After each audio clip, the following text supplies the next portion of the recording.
Nah, Alkitab tidak pernah mengajarkan hidup kita adalah korban. Alkitab mengajarkan kita adalah terang, kita adalah garam, kita yang memberi warna di dunia ini, kita yang memberi pengaruh di dunia ini, bukan dunia yang mempengaruhi kita. It is the time for morning with the word. Puji Tuhan, selamat pagi, bergabung lagi di Morning with the Word di YouTube channel saya, Mario Marcelo. Kembali pagi hari ini kita mau baca firman Tuhan, kita mau renungkan firman Tuhan sebelum kita pergi melangkah hari ini. Karena hanya firman Tuhan yang bisa menyingkapkan setiap rencana terselubung dari musuh yang kadang-kadang tersembunyi dalam narasi-narasi yang terlihatnya baik, dalam konten-konten yang terlihatnya baik. Tapi tanpa sadar di balik semua konten yang disajikan, narasi yang disajikan, ada akar pemikiran bahwa hidupmu rentan, hidupmu itu korban dari keadaan, hidupmu itu adalah dipengaruhi, kamu gampang terpengaruh, kamu bukan mempengaruhi. Nah, Alkitab tidak pernah mengajarkan hidup kita adalah korban. Alkitab mengajarkan kita adalah terang, kita adalah garam, kita yang memberi warna di dunia ini, kita yang memberi pengaruh di dunia ini, bukan dunia yang mempengaruhi kita. Karenanya di pagi hari ini biarlah kita memutuskan apakah hidup kita berdasarkan apa yang dunia katakan atau Alkitab katakan. Kalau kita baca di dalam Roma 5 ayat 17, Alkitab berkata, sebab jika oleh dosa satu orang, maut telah berkuasa atas satu orang itu, maksudnya Adam, maka lebih benar lagi yang telah menerima kelimpahan kasih karunia dan anugerah kebenaran, saudara dan saya yang menerima Yesus, akan hidup dan berkuasa. Jadi kita bukannya dikuasai, tapi kita berkuasa, hidup dan berkuasa karena satu orang itu, yaitu Yesus Kristus. Dalam terjemahan sederhana Indonesia, bukan dikatakan hidup dan berkuasa, tapi dikatakan menguasai kehidupan. Jadi kita bukan dikuasai keadaan, dikuasai masalah. Saya menyebutnya ditawan masalah, ditawan keadaan. Tapi kita menguasai, kita menjadi pemimpinnya, kita jadi leader untuk setiap masalah, tantangan dan keadaan di hidup kita. Dalam teks New King James ditulis reigns in life, bisa bangkit dalam hidup. Dalam terjemahan Good News Translation dikatakan rule in life, kita yang mengatur. Tapi dunia seringkali seperti memberitahu kita bahwa kita lagi diatur, hidup kita rentan, hidup kita berbahaya. Salah satu konten yang jadi konsen buat saya adalah ketika berpikir jangan dekat-dekat dengan orang yang toksik. Padahal di akhir zaman ini pasti banyak orang toksik. Dan tanpa sadar kita sedang berpikir bahwa kita bisa jadi toksik kalau dekat-dekat dengan orang toksik. Tapi kalau kita baca di dalam 1 Samuel 22 ayat 2 dikatakan berhimpunlah juga kepadanya. Ini Daud lari di Gua Adulam. Kemudian 1 Samuel 22 ayat 2, berhimpunlah juga kepadanya setiap orang yang dalam kesukaran, orang-orang bermasalah, setiap orang yang dikejar-kejar tukang piutang, orang yang utang-utang, dan setiap orang yang sakit hati, berkumpul bersama Daud, maka ia menjadi pemimpin mereka, kira-kira 400 orang jumlahnya. Jadi Daud dikelilingi orang-orang yang bermasalah, orang-orang yang banyak utang, orang-orang yang sakit hati. Tapi kalau kita perhatikan orang-orang ini lebih banyak dari Daud 400 orang dan Daud sendirian. Tapi Daud yang mengatur mereka. Daud bukan diatur mereka. Daud yang memberi pengaruh kepada mereka. 400 orang ini akhirnya jadi pasukannya Daud. Yang saya mau sampaikan hari ini seringkali kita seperti ditakut-takuti, hati-hati jangan banyak teman-teman. Nanti kita bisa dipengaruhi. Dalam arti lain, pemikiran itu berkata kita rentan, kita ini lemah, kita ini tidak berdaya. Padahal kita yang dalam Kristus, kita jadi garam, kita jadi terang. Sama seperti Daud, 400 orang yang toksik saya menyebutnya, diubah jadi pasukannya Daud, diubah jadi orang yang berani, diubah jadi orang yang baik. Lewat Daud, 400 orang toksik berubah jadi orang yang baik. Tapi kenapa kita hari ini disajikan dengan pemikiran hati-hati dengan di sekitarmu? Karena orang di sekitarmu bisa membuatmu berubah. Ya, saya setuju dengan firman Tuhan yang berkata, pergaulan yang buruk merusak kebiasaan yang baik.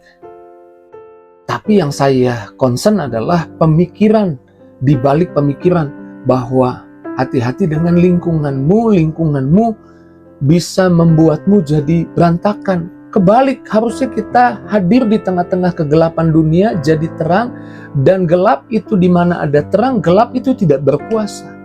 Waktu Yesus menjamah orang kusta jadi tahir. Padahal di perjanjian lama, orang yang tahir menjamah orang kusta jadi najis. Yang negatif bisa mengubah yang positif. Tapi di perjanjian baru beda. Di perjanjian baru yang positif, Yesus menyentuh orang kustanya jadi tahir. Kita harusnya punya iman. Kita yang bersekutu dengan Tuhan, kita anak-anak Tuhan, kita kasih dampak. Sekolah kita berubah karena ada kita di situ. Tempat kerja kita jadi tempat kerja yang jujur karena ada kita di situ. Tempat di mana kita ditempatkan jadi berubah karena ada anak Tuhan, karena ada kita, karena di dalam kita ada kuasa Tuhan. Dan kita bukan diatur oleh keadaan, kita bukan diatur oleh masalah, tapi kita yang mengatur, kita yang memerintah dalam hidup ini. Dan itu berpengaruh ke semua aspek hidupmu. Itu tadi salah satu contoh.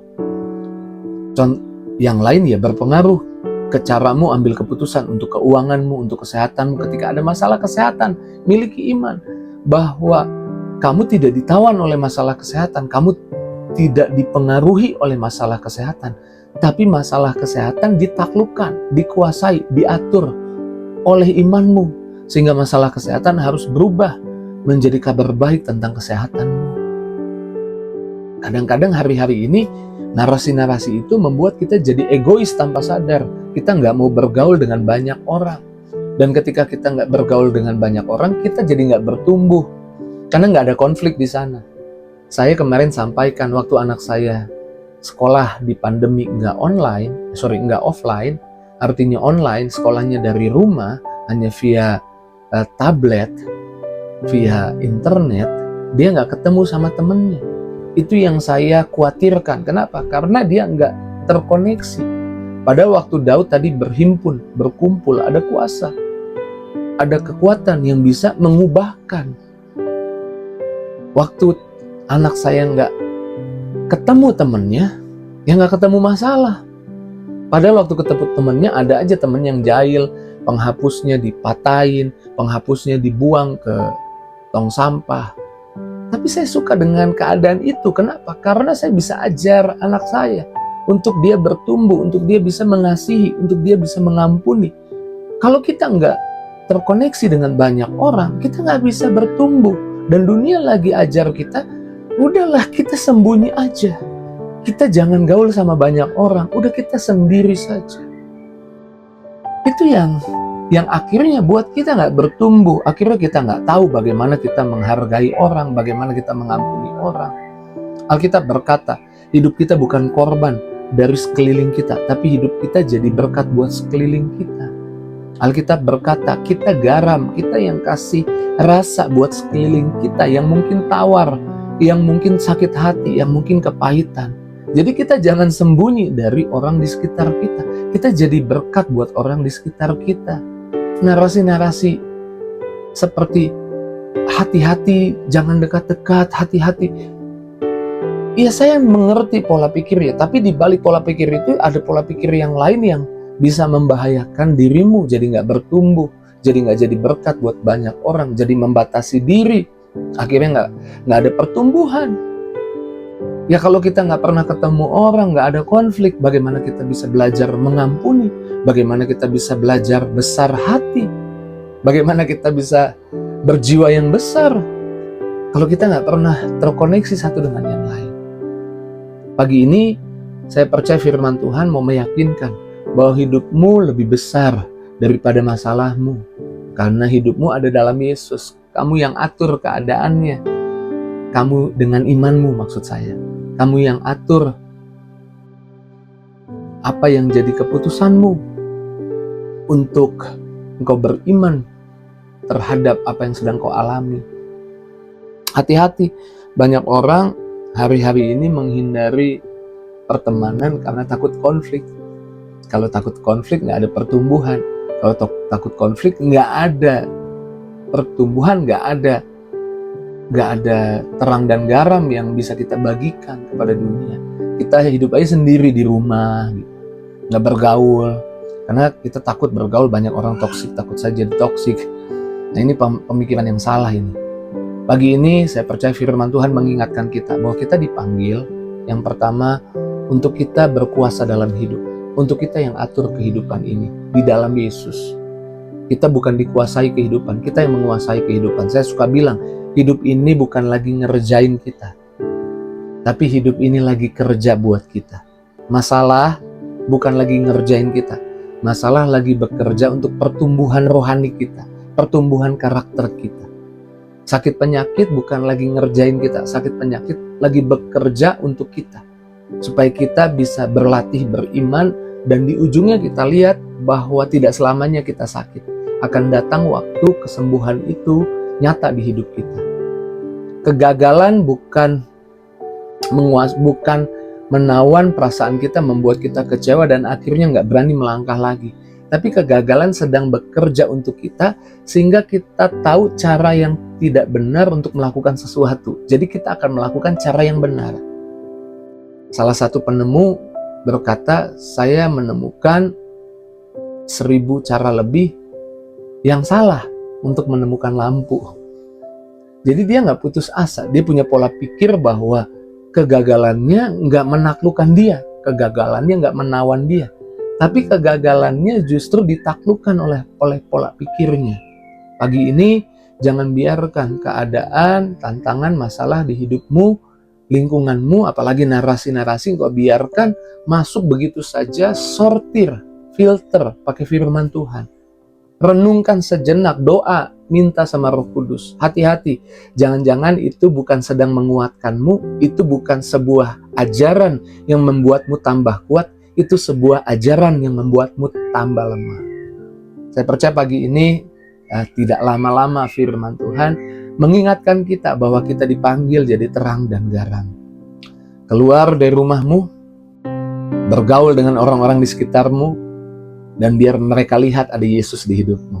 Dan biar hidupmu jadi terang, hidupmu jadi garam, memberi warna, memberi rasa buat orang yang lagi masalah, buat orang yang lagi utang-utang, buat orang yang lagi sakit hati. Menyemangati mereka untuk mereka nggak mundur, nggak kecewa, untuk mereka dapat kelegaan, berani datang sama Tuhan, berani beriman, dan mereka diubah lewat hidupmu. Puji Tuhan. Kembali pagi hari ini Tuhan menyingkapkan hal yang dahsyat buat kita. Karenanya kita boleh ambil waktu sejenak sebelum kita melangkah. Kita punya iman bahwa terang Tuhan ada di hidup kita, garamnya ada di hidup kita. Kita jadi garam, kita jadi terang di tengah lingkungan yang sedang bermasalah. Dan kita pastinya nggak jadi bermasalah. Lingkungan bermasalah diubah bukan oleh kita, oleh Tuhan, melalui kita. Karena kita ada di tengah-tengah mereka. Mari kita bersyukur, mari kita berdoa. Terima kasih Tuhan untuk firman-Mu. Kami percaya pagi ini firman Tuhan menyingkapkan kami untuk kami berani melangkah, berani beriman, berani percaya bahwa kuasa Tuhan ada dalam hidup setiap kami. Kami tidak dikalahkan keadaan, kami tidak dikalahkan lingkungan. Kami bukan ditawan keadaan, ditawan lingkungan. Tapi kami justru jadi berkat, kami justru jadi terang. Kami justru memberitakan bahwa ada pengharapan dalam Tuhan. Tuhan pakai hidup kami pagi ini, kemana kami pergi melangkah, orang boleh diubahkan melalui hidup setiap kami. Dan buat kami semakin bertumbuh dalam rohani, dalam karakter, semakin indah di dalam Tuhan. Terima kasih Tuhan pagi ini, buat firman-Mu, jamah setiap anak-anak-Mu. Jika ada yang sakit Tuhan sembuhkan, yang lemah Tuhan kuatkan, yang susah Tuhan hibur, yang dalam masalah Tuhan buka jalan, bahkan tidak ada pribadi yang Tuhan lewatkan, doa-doa dikabulkan oleh Tuhan. Di dalam nama Yesus kami bersyukur, kami berdoa, haleluya, sama-sama kita katakan, amin. Bukan lingkungan yang menggarami saya yang menggarami lingkungan. Jika itu responmu, tulis di kolom komentar. Biar komentarmu juga boleh jadi berkat buat orang-orang yang menyaksikan Morning with the Word. Dan bagikan link Morning with the Word di pagi ini kepada teman, sahabat, keluargamu. Taruh di media sosialmu, di Instagrammu, di Twittermu, di Facebookmu, ya biar banyak orang boleh diberkati setiap pagi dengan firman Tuhan. Tuhan berkati setiap kita. See you!